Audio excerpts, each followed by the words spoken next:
வேலைக்கான முதல் படி குவி, ஸ்கில்லிங் எவ்ரிஒன் எவ்ரிவேர். இந்த தலைவர் காலையில பேசுறப்ப கேட்டேன், அம்பி மாதிரி பேசிட்டு இருந்தாரு, திடீர்னு அண்ணியனா மாறிட்டாரு. இடையில ரெமோ எதுவும் மாறினாரா? ரெமோ முகத்தெல்லாம் காட்ட மாட்டாங்கப்பா. நீ பார்க்கணும்னு ஆசைப்படுறியா? ஐயோ, நான் எதுவும் பார்க்கணும்னு ஆசைப்படல. ஓகே, யார் அந்த தலைவருங்கிறத ஷோக்குள்ள போய் பேசிடலாம். Welcome to the imperfect show. நான் உங்கள் நண்பன் சிபி சக்கரவர்த்தி. நான் உங்கள் வருண். ஓகே, ஷோக்குள்ள போயிடலாம். தமிழ்நாடு முதலமைச்சர் மு.க. ஸ்டாலின் தலைமையில அண்ணா அறிவாலயத்துல மாவட்ட செயலாளர் கூட்டம் வந்து நடந்தது. இல்ல, தமிழ்நாடு முதலமைச்சரா இன்னைக்கு போல, திமுக தலைவரா போயிருக்காரு. அப்ப அந்த டைம்ல மட்டும் இந்த பதவியை வெளியே இறக்கி வச்சுட்டு உள்ள போவாரா? ஆமா, ஏன்னா நேத்து தேநீர் விருந்துக்கு போனப்ப திமுக புறக்கணிக்குது, நான் வந்து முதலமைச்சரா போறேன்னு சொல்லிட்டு போனார்ல, அது மாதிரி இன்னைக்கு திமுக தலைவரா போயிருக்காரு. அங்க ஒண்ணு பார்த்தா அம்பி அண்ணின் மாதிரி அங்கேயே மாறி இருக்காரு. இந்த இடத்துல இருந்து நான் முதலமைச்சர் கிடையாது, கட்சியுடைய தலைவர். அந்த இடத்துல போய் அங்க போனோன்னு நான் முதலமைச்சர் அவரை கட்சி தலைவர் இல்ல, டபுள் ஸ்டாண்டர்டா? சரி, இந்த மாவட்ட செயலாளர் கூட்டத்துல முதலமைச்சர் என்ன வந்து பேசியிருக்காருன்னா, கட்சி நிர்வாகிகள் மேல மாவட்ட செயலர் நிறைய புகார்லாம் வந்துட்டு தான் இருக்கு, நாங்க உரிய நேரத்துல நடவடிக்கை எல்லாம் எடுப்போம். நான் அமெரிக்கா போனாலும், ஏன்னா வர 20ஆம் தேதிக்கு மேல அமெரிக்கா கிளம்புறாரு முதலமைச்சர் மு.க. ஸ்டாலின். வரத்துக்கு ஒரு 10 நாள் ஆகும்லாம் சொல்றாங்க. அதுக்குள்ள இங்க எதுவும் பிரச்சனை நடந்துடக்கூடாதுங்கிறதுக்காக நான் பார்த்துக்கிட்டு தான் இருப்பேன், நீங்க எல்லாரும் ரொம்ப ஜாக்கிரதையா நடந்துக்கணும், பாகுபாடு இல்லாம இரும்பு கரம் கொண்டு அந்த வார்த்தையெல்லாம் சொல்லல, சர்வாதிகாரியா மாறுவேன்லாம் சொல்லல, நடவடிக்கை எடுப்பேன்னு சொல்லியிருக்காரு. ஏன்னா அதெல்லாம் சொல்லி சொல்லி அவங்களுக்கு எதுவும் இல்லாம போயிடுச்சுங்கிறதா விட்டுட்டு அவருக்கே போர் அடிச்சிச்சு. நம்ம இரும்பு கரம் கொண்டும் நடக்கவும் மாட்டேங்கிறோம், சரி சொல்லாம சர்வாதிகாரியாவும் மாறல, அமெரிக்கால இருக்கும் போதாவது என்னை நிம்மதியா தூங்க விடுங்க அப்படின்னு சொல்லிட்டு போயிருக்காரு கட்சிக்காரங்க. இன்னொரு விஷயம் வந்து சொல்லியிருக்காரு, முத்தமிழ் அறிஞர் கலைஞர் நினைவாக மத்திய அரசு 100 ரூபாய் காயின் வந்து வெளியிடுறாங்க. அதை வெளியிட போறது பாதுகாப்புத்துறை அமைச்சர் ராஜ்நாத் சிங் தான். அதுக்கு திமுக சார்பாக நன்றி. அதே வேளையில தமிழ்நாட்டுக்கு நிதி கொடுக்கறதுல வஞ்சிக்குது மத்திய அரசு, அதனால கண்டனம். நிதி, அந்த நிதியில காயின்ல போட்டோ வருது, அதுக்கு நன்றி. எங்களுக்கு காந்தி தாத்தா போட்ட பணம் வரல, அதுக்கு வந்து கண்டனம். அதான் வந்து டக்குன்னு சொல்லியிருக்காரு அவர். ஓகே, நன்றி, அதே சமயத்துல கண்டனம். ஆவேசம் இங்க சிரிச்சுட்டு அங்க வந்து மறைச்சிருக்காரு. சரி, நேத்து இந்த மாதிரிதான் ஆளுநர் விருந்துலையும் பண்ணிட்டு இருந்தாங்க, இப்ப வந்து இது பண்ணிருக்காங்க. இன்னொரு விஷயம் என்னன்னா, அந்த இதுல சொல்லியிருக்காரு, நம்ம தொடர்ச்சியா 10 தேர்தலில் வந்து ஜெயிச்சிருக்கோம், 11ஆவதும் நம்ம ஜெயிக்க போறோம், 2026 நம்மளோட இலக்கு 200 தொகுதிகள் அப்படின்ட்டு இருக்காரு. அதனால கொஞ்சம் வந்து பார்த்து பண்ணுங்க, இந்த மாதிரி புகார்கள்லாம் வந்துட்டு இருக்கு, அவங்க மேலாம் விசாரணை நடத்தப்படும், மாவட்ட செயலாளர்கள் மேலும் சொல்லியிருக்காரு. கவுன்சிலர்கள் ஏதாவது தப்பு பண்ணா அவங்க பதவியெல்லாம் பறிச்சிருங்க, யோசிக்காதீங்கன்னு, அதையும் கண்காணிங்கன்னு மாவட்ட செயலாளர்கள் சொல்லியிருக்காரு. கொஞ்சம் கவனிங்க, ஏன்னா சில கவுன்சிலர்கள்லாம் அடாவடி பண்ணிட்டு இருக்காங்க. அதே சமயத்துல முதலமைச்சர் மு.க. ஸ்டாலின் புத்தகம் எழுதியிருக்காரு. இவ்வளவு வேலை பழுவுக்கு நடுவுல முதலமைச்சரா இருந்திருக்காரு, கட்சி தலைவரா இருந்திருக்காரு, கட்சிக்காரங்க பிரச்சனை தூங்கவே முடியல ஒரு நாள, இதுக்கு மத்தியில புத்தகம் வேற எழுதியிருக்காரு. அந்த தூங்காத டைம்ல எழுதிட்டாரு போல. தென் திசையின் தீர்ப்பு 40க்கு 40 ஜெயிச்சாங்க நாடாளுமன்ற தேர்தல, அதை வச்சு புத்தகம் எழுதியிருக்காராம். தென் திசையின் தீர்ப்பா? ஆமா, இந்தியாவுடைய தென் இருக்காங்களே, அதனால தெற்குல இருந்து ஒரு தீர்ப்பு எழுதப்பட்டிருக்கு 40க்கு 40. அது கேரளால வராது, தமிழ்நாடு மட்டும் வரும். ஆனா தெற்குல தான் சந்திரபாபு நாயுடு இருக்காரு, அவர் அங்க போய் வேற மாதிரி தீர்ப்பு எழுதிட்டாரு. திமுக சார்பாக மாவட்ட செயலாளர் கூட்டத்தை கூட்டினாங்கன்னா நாங்களும் கூட்டுவோம்லன்னு சொல்லிட்டு அதிமுக சார்பாக செயற்குழு கூட்டத்தை எம்ஜிஆர் மாளிகை நடத்தி முடிச்சிருக்காங்க. இதுக்கு தலைமை தாங்கியவர் உங்கள் எடப்பாடி பழனிசாமின்னு சொல்லிட்டு அதிமுக நிர்வாகிகள் கெத்து காட்டிக்கிட்டு இருந்தாரு. உங்கள் எடப்பாடி பழனிசாமியா படத்துல எல்லாம் போடுற மாதிரியா? தீர்மானம் நிறைவேற்றிருக்காங்கப்பா. வரப்போற உள்ளாட்சி தேர்தலையும் சரி, அடுத்து வரப்போற சட்டமன்ற தேர்தலையும் சரி, எடப்பாடி பழனிசாமி வகுத்து கொடுக்குற அந்த யூகத்தின் அடிப்படையில நாங்கள் எல்லாரும் செயல்படுவோம். வியூக வகுப்பாளராக மாறி இருக்காரா எடப்பாடி? புரட்சி தமிழராக இருந்தாரு, அடுத்து வியூக வகுப்பாளர். இப்ப அவர் தலைமையில எல்லாம் கூட்டினாங்க, வியூக வகுப்பாளரா இருந்தாரு. 40க்கு 40 போயிடுச்சுன்னா 2014 40க்கு 40 அதிமுக ஜெயிச்சிருந்தாங்க. ஆமா, இது வந்து இப்ப மாறிடுச்சு அப்படியே. அதான் வந்து 10 தோல்வி இவங்க தொடர்ச்சியா சந்திச்சிருக்காங்களே, அதுக்கு எதுவும் தீர்மானம் போட்டிருக்காங்களா? அது எதுவும் போடல, போடுவாரு. நேற்று தேனியில் இருந்த கலந்துக்கிட்டு முதலமைச்சருக்கு எல்லாம் கையெல்லாம் கொடுத்துட்டு இருந்தாரு. அப்புறம் தேனிக்கு கிளம்பி போயிருப்பாரு அவரு. இன்னைக்கு என்னன்னா, அதிமுக வந்து திமுக எதிர்த்து தீர்மானம் போட்டுருவாங்க. அதுல என்ன போடப்பட்டிருக்குன்னா, இவங்க சாதனை ஆட்சின்னு சொல்றாங்க. சாதனை ஆட்சியே கிடையாது, அது வேதனையான ஆட்சி. அதுவும் எதுலையும் மூலையா எங்களுக்கு ரொம்ப வேதனையா இருக்குங்க ஆட்சியில இருக்குங்கிற மாதிரி போட்டிருக்காங்க தீர்மானம். அப்புறம் அந்த மின் கட்டணம் உயர்த்தினதுக்கு எதிராக வந்து தீர்மானம் போட்டிருக்காங்க. மத்திய அரசை கண்டிச்சு தீர்மானம் போட்டிருக்காங்க. அதுல வந்து நிதி தராதது, இதுல வந்து திமுகவும் இன்னைக்கு அதே தான் சொல்லியிருந்தாங்க, நிதி தராததுக்கு கண்டனம். அதிமுக நாங்களும் அதே சொல்றோம்ட்டு இன்னைக்கு வந்து ஒரு வழியா அதிமுக ஒரு எதிர் ஸ்டாண்ட் வந்து மத்திய அரசுக்கு எதிராக ஒரு கண்டன தீர்மானத்தை போட்டிருக்காங்க. நாடாளுமன்றத்தை எதிர்த்து தானே போட்டிட்டாங்க அவங்க. இப்ப என்னன்னா பாஜகவோட கூட்டணி கிடையாது, அதை திரும்ப திரும்ப நீங்க போய் சொல்லுங்க, கட்சிக்காரங்க கிட்ட சரி, நிர்வாகிகள்கிட்ட சரி, தொண்டர்கள்ட்ட சரி, மக்கள்கிட்ட கொண்டு போய் சேருங்க. வரப்போற 2026 சட்டமன்ற தேர்தலையும் நம்ம கூட்டணி அமைப்பாங்களாம். அதை யாரும் சொல்ல மாட்டாங்களா? இப்ப எடப்பாடி முன்னாடி சொல்லிட்டு இருந்தாரு நாடாளுமன்ற தேர்தலுக்கு இல்ல யாரு வருவான்னு தெரியாது. கடைசி வரைக்கும் நீங்க பொறுத்திருந்து பாருங்க, திமுக வருவாங்கன்னு சொல்லிட்டு தான் கடைசி வரைக்கும் வரவே இல்லை. இப்ப அதான் சொல்லியிருக்காரு, பாஜக கூட்டணி கிடையாது, வேற கட்சி கூட கூட்டணி அமைச்சு நாங்க போட்டிடுவோம், அதான் நான் யூகத்தை வகுத்து நான் சொல்றேன் அப்படின்றது. அதுக்கு எல்லாரும் ஆதரவுன்னு சொல்லியிருக்காங்க. ஆமா, திண்டுக்கல் சீனிவாசன், கேவி முனுசாமி இல்லைன்னு சொல்லுவாங்களா, ஆதரவுன்னு சொல்லியிருக்காங்க.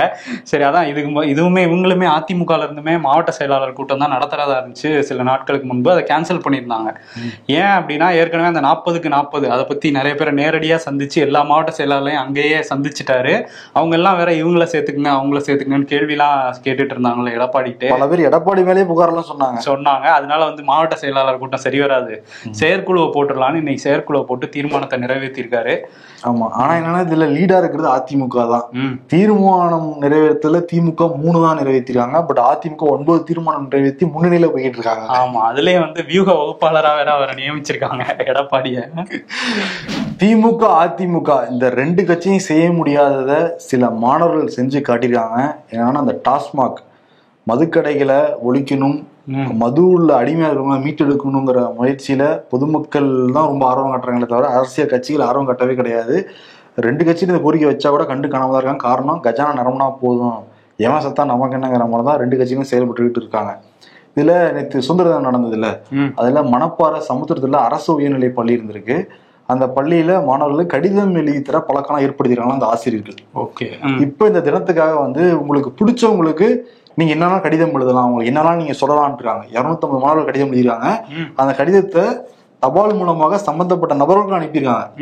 அதுல நிறைய மாணவ மாணவிகள் என்ன அனுப்பியிருக்காங்கன்னா, தங்களோட பெற்றோர்கள் தான் அனுப்பியிருக்காங்க. நீங்க குடிக்கிறீங்க, நீங்க சிகரெட் பிடிக்கிறீங்க, அதனால நான் ரொம்ப துன்பத்துக்கு உள்ளாகிறேன், நான் ரொம்ப டிப்ரெஷனா இருக்கேன், குடும்பத்துல நிறைய சண்டை வருது, இதை செஞ்சு விட்டுருங்க அந்த கோரிக்கையை வச்சிருந்தாங்களாம். தங்களோட பசங்க கடிதத்தின் மூலமா பெற்றோர்களுக்கு அதை பார்த்து நெகிழ்ந்து போயிட்டாங்களாம். பெற்றோர்கள் உடனடியா பள்ளி முதல்வர்கள்லாம் கூப்பிட்டு நன்றிலாம் தெரிவிச்சிருக்காங்க. அதுல ஒரு 10 பெற்றோர்களை நேற்று ஃபங்க்ஷனுக்கு கூப்பிட்டு தந்தையும் உறுதி பண்ணின்னு சொல்லி ஒரு சான்றிதழ் கொடுத்துருவாங்களாம். இனிமேட்டு நான் குடிக்க மாட்டேன், அது பண்ண மாட்டேன், இது மாட்டேன் கையெழுத்து கொடுத்துருவாங்கன்னா அந்த மாணவ மாணவிகள் அவ்வளவு மகிழ்ச்சியா இருக்காங்களாம்.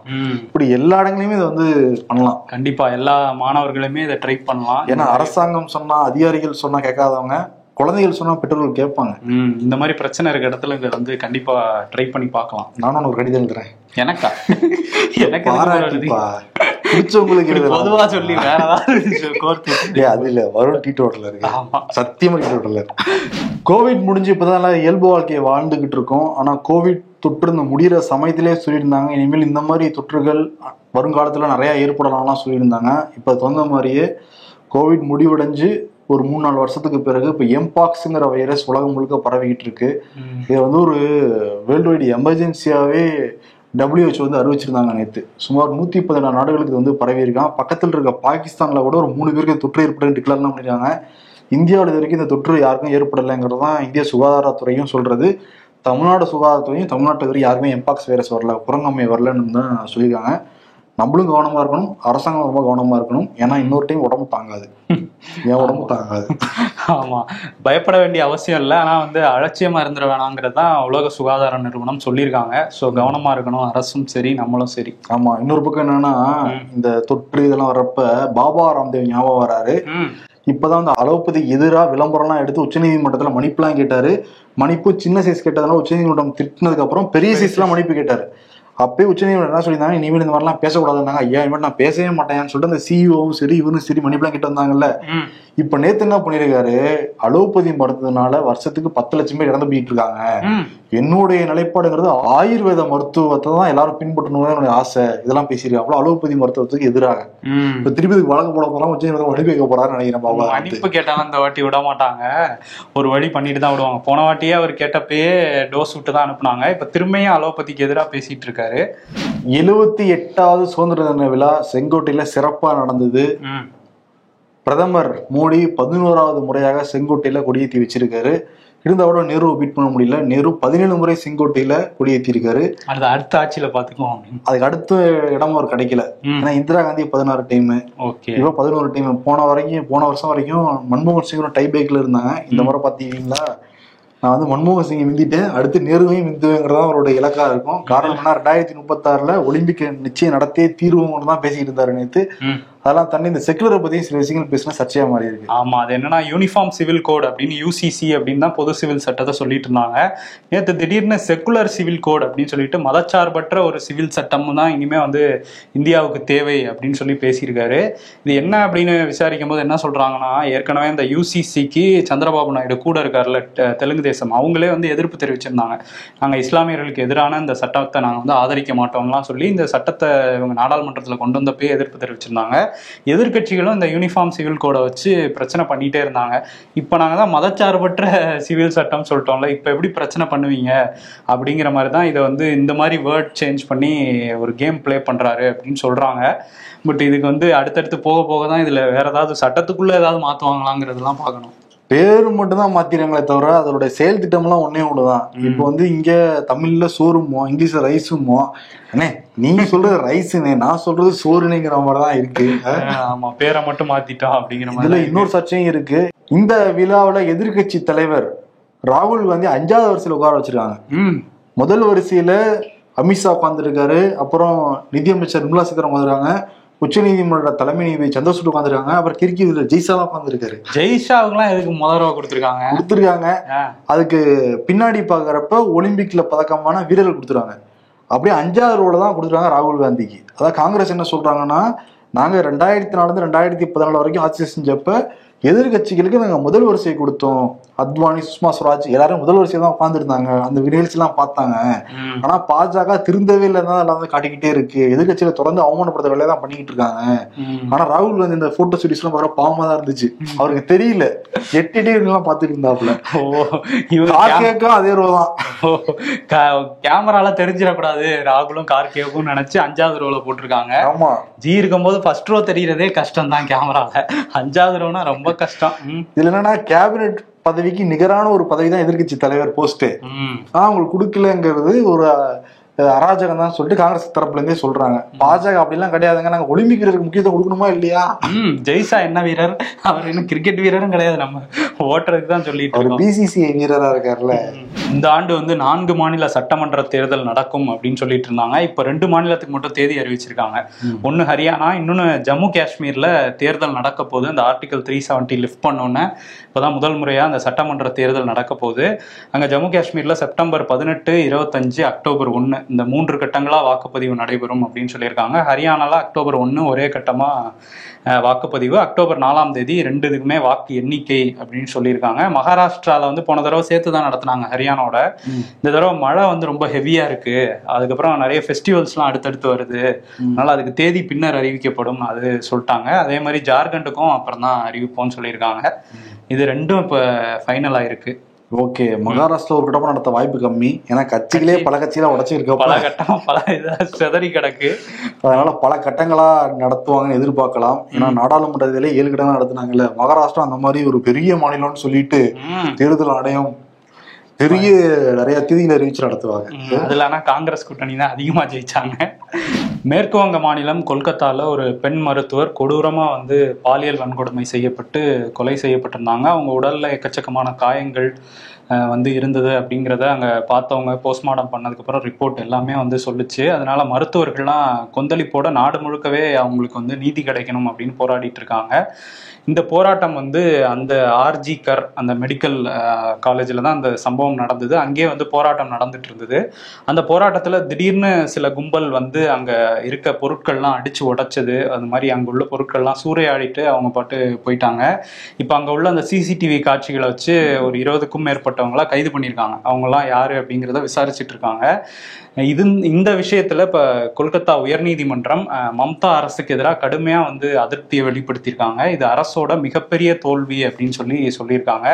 ஏன்னா ஒரு 7000 பேர் வந்து அந்த இடத்துல கூட்டிட்டாங்க அன்று இரவு. நீங்க என்ன பண்ணிட்டு இருந்தீங்க, போலீஸுக்கு இது எப்படி தெரியாம இருக்கும், போலீஸ் அந்த இடத்த ப்ரொடெக்ட் பண்ணியிருக்க வேணாமா? ஏன்னா அங்கதான் வந்து அந்த கொலை சம்பவம் பாலியல் வன்கொடுமை நடந்திருக்கு, அங்க ஆதாரங்கள்லாம் இருக்கும், ஆதாரங்களை அழிக்கிறதுக்காக இது வந்து இந்த வந்து சூறையாடி இருக்காங்களா பண்ணியிருக்காங்களா, என்ன நடந்திருக்கு அப்படின்னு சொல்லி நிறைய கேள்விகளை அடுக்கி மம்தா கவர்மெண்ட் வந்து நீங்க நிர்வாக தோல்வி அப்படிங்கிறத வெளிப்படையா கொல்கத்தா நீதிமன்றம் வந்து சொல்லியிருக்காங்க.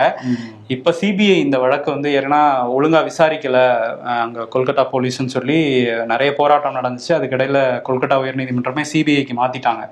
இப்போ அந்த சிபிஐ விசாரிச்சுட்டு இருக்காங்க. அங்கே உள்ள பணியில் இருந்தவங்க, அந்த டைமில் சம்பவம் நடந்தப்ப, அப்புறம் 8 டியூட்டி டாக்டர்ஸ் இவங்கெல்லாம் வந்து விசாரிச்சுட்டு இருக்காங்க. சீக்கிரம் நீதி கிடைக்கணும் அப்படின்னு தான் எல்லா மருத்துவர்களுமே வந்து போராடிட்டு இருக்காங்க. இப்போ இந்திய மருத்துவர்கள் சங்கமும் போராட்டத்தை வந்து அறிவிச்சிருக்காங்க. ஆகஸ்ட் 17ஆம் தேதி காலை 6 மணிலிருந்து அடுத்த நாள் காலை 6 மணி வரைக்கும் நாங்கள் வேலை நிறுத்தத்தில் ஈடுபட போகிறோங்கிறத சொல்லியிருக்காங்க. நான் அவசர கால உதவி ஏதாவது தேவைப்படச்சுன்னா நாங்கள் பண்ணுவோம் அதை. ஆனால் ஓபி பேஷண்ட்டு மற்றபடி அந்த வேலையை நாங்கள் பார்க்க மாட்டோங்கிறத சொல்லியிருக்காங்க. காரணம் என்னன்னா, இந்தியாவில் மருத்துவர்களுக்கு பாதுகாப்பு இல்லை, செவிலியர்களுக்கு பாதுகாப்பு இல்லைங்கிறது அவங்களுடைய குறையா இருக்கு. தொடர்ந்து நாங்கள் சொல்லிட்டு தான் இருக்கோம். ஆனால் அலட்சிய போக்கூட தான் அரசாங்கம் அணுகுறாங்கிறதா அவங்க குற்றச்சாட்டாக இருக்கு. இப்போ என்னன்னா, மத்திய சுகாதாரத்துறையில இருந்து ஒரு அறிவிப்பு வழியா இருக்கு. மருத்துவர்களுக்கு நோயாளிகளோ இல்லை நோயாளிகளோட உறவினர்கள் கிட்ட இருந்தோ ஏதாவது தாக்குதல் நடந்துக்குது அப்படின்னு சொன்னா அதை வந்து சீக்கிரமா அந்த மருத்துவமனை வந்து போலீஸ்ல புகார் கொடுக்கணும், 6 மணி நேரத்துக்குள்ள எஃப்ஐஆர் போடணுங்கிற மாதிரிலாம் சொல்லியிருக்காங்க இந்த போராட்டத்துக்கு அப்புறம். அதுக்கப்புறம் இன்னொரு விஷயம் என்னன்னா, நீங்க சொன்ன மாதிரி செவிலியர்களுக்கு பாதுகாப்பு இல்லை அப்படிங்கிறதும் வந்து குற்றச்சாட்டா இருக்குல்ல. அதுல வந்து ஒரு சம்பவம் நடந்திருக்கு யூபியில பிலாஸ்பூர் அந்த பகுதியில ஒரு பெண் வந்து செவிலியரா இருக்காங்க. அவங்க மருத்துவமனை முடிச்சுட்டு வேலையெல்லாம் முடிச்சுட்டு இரவு நேரத்துல தான் போவாங்க. அந்த இடத்துல போயிட்டு இருக்கும்போது அவங்க வந்து திடீர்னு ஒரு நாள் நைட்டு வந்து வீட்டுக்கே வரல. போன 30ஆம் தேதி வந்து வீட்டுக்கே வரல. 8-9 நாளா தேடிட்டே இருந்திருக்காங்க. வீட்டில் இருக்கவங்களும் தேடி இருக்காங்க, போலீஸ் ஸ்டேஷனில் கம்ப்ளைண்ட் கொடுத்துருக்காங்க. அவங்க கொஞ்சம் ஸ்லோவாக தான் எல்லாம் தேடி கடைசியில் 8-9 நாட்கள் கழிச்சு அவங்கள ஒரு சடலமாக தான் எடுத்திருக்காங்க. அவங்களுக்கும் பாலியல் வன்கொடுமை நடந்திருக்கு அப்படிங்கிறது இப்போ அந்த போஸ்ட்மார்ட்டம் ரிப்போர்ட்லேருந்து தெரிஞ்சிருக்கு. அதில் வந்து தர்மேந்திரா அப்படிங்கிற ஒரு கொடூரனை வந்து அரெஸ்ட் பண்ணியிருக்காங்க. அது யாருன்னா, அந்த வழியில் நான் போகிறத பார்த்தேன், அந்த நேரத்தில் வந்து மது போதையில் தான் அந்த வந்து தவறு நடந்திருக்கு. அவங்கள வந்து பாலியல் வன்கொடுமை பண்ணி கொலை பண்ணிவிட்டு அவங்களோட செல்ஃபோனே எடுத்துகிட்டு ராஜஸ்தானுக்கு தப்பிச்சு போயிருக்கான். அதுக்கப்புறம் அங்கே ராஜஸ்தானில் செல்ஃபோனை வச்சு ட்ராக் பண்ணி கைது பண்ணியிருக்காங்க.